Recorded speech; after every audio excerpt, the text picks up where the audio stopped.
ATC کے تحت مقدمات پر کارروائی فوجی عدالت کیسے کر سکتی ہے؟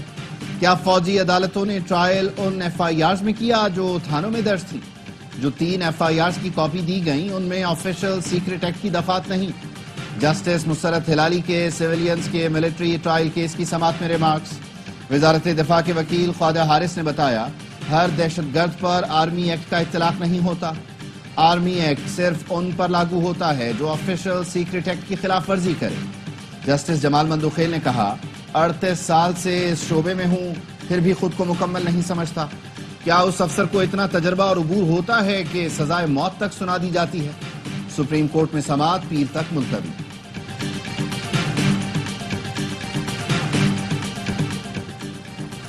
مریم نواز کے پاس جانوروں کا علاج ہے تو پلیٹلیٹس گرنے کا علاج بھی ہوگا۔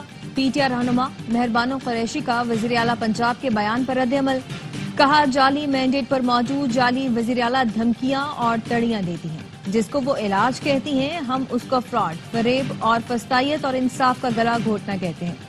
مشیر اطلاعات خیبر پختونخوا بیرسٹر سیف کا کہنا تھا، بانی PTI شریف خاندان کے اعصاب پر سوار ہے۔ وزیر اطلاعات پنجاب مصباح بخاری کا رد عمل، کہا پنجاب گورننس میرٹ کارکردگی میں تمام صوبوں سے لیڈ کر رہا ہے۔ مریم نواز پنجاب کا پیسہ وفاق پر چڑھائی کے لیے خرچ نہیں کر رہی۔ مریم نواز جانوروں کے ساتھ سیاسی بونوں پاگلوں کا بھی علاج کریں گی۔ سیکیورٹی فورسز کا DI خان میں آپریشن، خوارج کے سرغنہ شفیع سمیت 5 دہشت گردوں کو ٹھکانے لگا دیا۔ ISPR کے مطابق ہلاک دہشت گرد شہریوں کی ٹارگٹ کلنگ اور فورسز پر حملوں میں ملوث تھے۔ دہشت گردوں سے اسلحہ اور گولہ بارود برآمد ہوا۔ فورسز ملک سے دہشت گردی کی لعنت ختم کرنے کے لیے پرعزم ہیں۔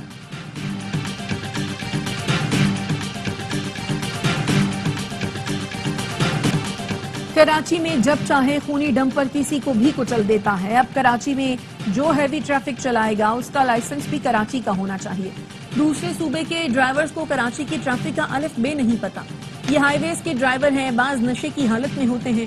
گورنر سندھ کامران ٹیسوری کا سختی کے لیے IG اور DIG ٹریفک کو خط لکھنے کا اعلان، کہا تحریک انصاف جن حالات میں معیشت چھوڑ کر گئی تھی سب کو معلوم ہے۔ آرمی چیف سرحدوں کے ساتھ معیشت کے بھی محافظ ہیں۔ مایوسی کے بادل چھٹنا شروع ہو گئے۔ کچھ عناصر نے جان بوجھ کر کرم معاملے کو غلط رنگ دیا۔ وفاقی وزیر داخلہ محسن نقوی کی مولانا فضل الرحمان سے ان کی رہائش گاہ پر ملاقات میں گفتگو۔ محسن نقوی نے کہا کرم میں قیام امن کے لیے اسٹیک ہولڈرز کو اعتماد میں لیا ہے۔ صورتحال کی بہتری کے لیے گرینڈ جرگہ کی مخلصانہ کوششوں کو سراہتے ہیں۔ ضلع کرم کے لیے اشیاء خورنوش کا دوسرا قافلہ روانگی کے لیے تیار۔ آٹا، چینی، دالوں، گیس سلنڈر، چولہوں سے لدے 35 ٹرکوں کی سیکیورٹی کے لیے خصوصی انتظامات کیے گئے۔ ضلع انتظامیہ کے مطابق ہیلی کاپٹر کے ذریعے بھی قافلے کی نگرانی کی جائے گی۔ پاکستان کے محمد آصف نے سارک سنوکر چیمپئن شپ جیت لی۔ کولمبو میں کھیلے گئے فائنل میں میزبان ملک کے کیویسٹ کو آؤٹ کلاس کیا۔ ورلڈ چیمپئن محمد آصف پورے ایونٹ میں ناقابل شکست رہے۔ حتمی مارکے میں 5-0 سے میدان مارا۔ صدر مملکت آصف علی زرداری اور وزیر اعظم شہباز شریف نے شاندار کامیابی پر محمد آصف کو مبارکباد دی۔ آصف علی زرداری نے کہا، محمد آصف کی مستقبل میں بھی کامیابی کے لیے دعا گو ہوں۔ شہباز شریف نے کہا، محمد آصف نے سنوکر چیمپئن شپ جیت کر ملک کا نام روشن کیا۔ پوری قوم کو محمد آصف پر فخر ہے۔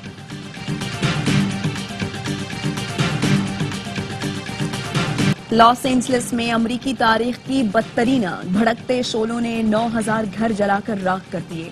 32,000 سے زائد ایکڑ کا رقبہ پھونک ڈالا۔ ہالی ووڈ بولیورڈ بھی شعلوں کی نظر، کئی نام پر اداکاروں کے گھر خاک میں مل گئے۔ پورا شہر 6 مقامات سے اٹھتے شعلوں کی لپیٹ میں ہے۔ فائر فائٹرز کو آگ بجھانے کے دوران پانی کی کمی کا بھی سامنا ہے۔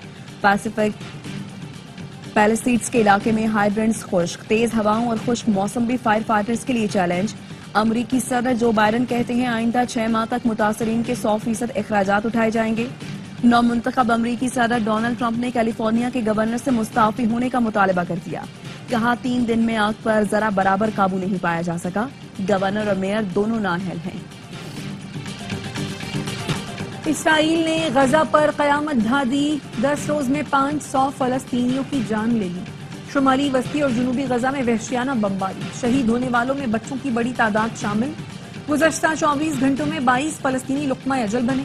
صہیونی فورسز نے خان یونس میں خیموں کو نشانہ بنایا۔ مغربی کنارے میں بھی پرتشدد کارروائیاں جاری ہیں۔ ایک ہفتے کے دوران یہودی آباد کاروں نے درجنوں مکانات جلا دیے، فصلیں نذر آتش کر دی۔ 1.5 سال سے جاری اسرائیلی جارحیت سے شہید فلسطینیوں کی تعداد 46,000 سے تجاوز کر چکی۔ ملک بھر میں سردی کے رنگ چھا گئے۔ خیبر پختونخوا اور گلگت بلتستان سمیت بالائی علاقوں میں برفیلے نظارے۔ بلوچستان میں یخبستہ ہواؤں کے ڈیرے۔ پنجاب کے میدانی علاقوں میں صبح دھند کا راج۔ لاہور میں حد نگاہ انتہائی کا ٹرک میٹرو بس کے ٹریک سے ٹکرا گیا۔ میٹرو سروس 3 گھنٹے تک معطل رہی۔ لاہور ایئرپورٹ پر فلائٹ آپریشن متاثر۔ محکمہ موسمیات کی پنجاب، بلوچستان اور سندھ میں چند مقامات پر گرج چمک کے ساتھ بارش کی پیشگوئی۔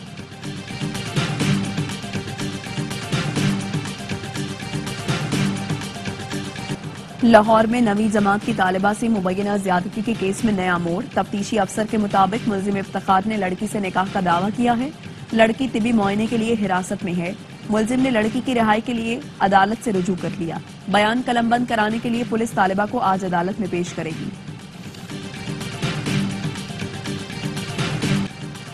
پشاور ہائی کورٹ نے حکومت کو افغان موسیقاروں کو واپس بھیجنے سے روک دیا۔ افغان موسیقاروں کی پناہ کے لیے درخواست کا مختصر فیصلہ جاری۔ وفاقی حکومت کو کسی افسر کو تعینات کر کے پناہ کی درخواست پر 2 ماہ میں فیصلہ کرنے کی ہدایت کر دی گئی۔ اس دوران افغان موسیقاروں کو ملک بدر نہ کرنے کا حکم جاری۔ پی سی بی نے 4 مزید سابق کھلاڑیوں کو ہال آف فیم میں شامل کر لیا۔ مشتاق محمد، انضمام الحق، سعید انور اور مصباح الحق کو پاکستان کرکٹ کے لیے شاندار خدمات پر اعزاز سے نوازا گیا۔ 4 عظیم کھلاڑیوں کو یادگاری شیلڈ اور کیپ دی جائے گی۔ سعید انور کہتے ہیں، خواب میں بھی نہیں سوچا تھا انٹرنیشنل کرکٹ کھیلوں گا۔ مشتاق محمد بولے، ہال آف فیم میں شامل ہونے کی خوشی بیان نہیں کر سکتا۔ انضمام اور مصباح الحق نے بھی پی سی بی کا شکریہ ادا کیا۔ پاکستان شاہینز اور ویسٹ انڈیز کے درمیان اسلام آباد میں 3 روزہ پریکٹس میچ۔ ویسٹ انڈیز نے پہلے دن کھیل کے اختتام تک 7 وکٹ پر 273 رنز بنا لیے۔ پاک ویسٹ انڈیز ٹیسٹ سیریز کے لیے ٹکٹوں کی فروخت شروع۔ کم سے کم قیمت 100 روپے مقرر۔ وی آئی پی 150، گیلری انکلوجر کا ٹکٹ 500 روپے میں دستیاب۔ فرسٹ کلاس اور جنرل انکلوجر میں داخلہ مفت ہوگا۔ 2 ٹیسٹ میچوں کی سیریز کا پہلا ٹاکرا 17 جنوری سے ملتان میں schedule. Junior women's cricket team کا مشن T20 ورلڈ کپ۔ قومی team under 19 T20 world cup کے لیے آج ملیشیا روانہ ہوگی۔ کھلاڑیوں نے کراچی میں پریکٹس میچز اور نیٹ سیشنز میں تیاریاں مکمل کر لی ہیں۔ کپتان کومل خان کہتی ہیں، زبردست تیاری کی ہے، نتیجے بھی اچھے ہی آئیں گے۔ میگا ایونٹ میں پاکستان کا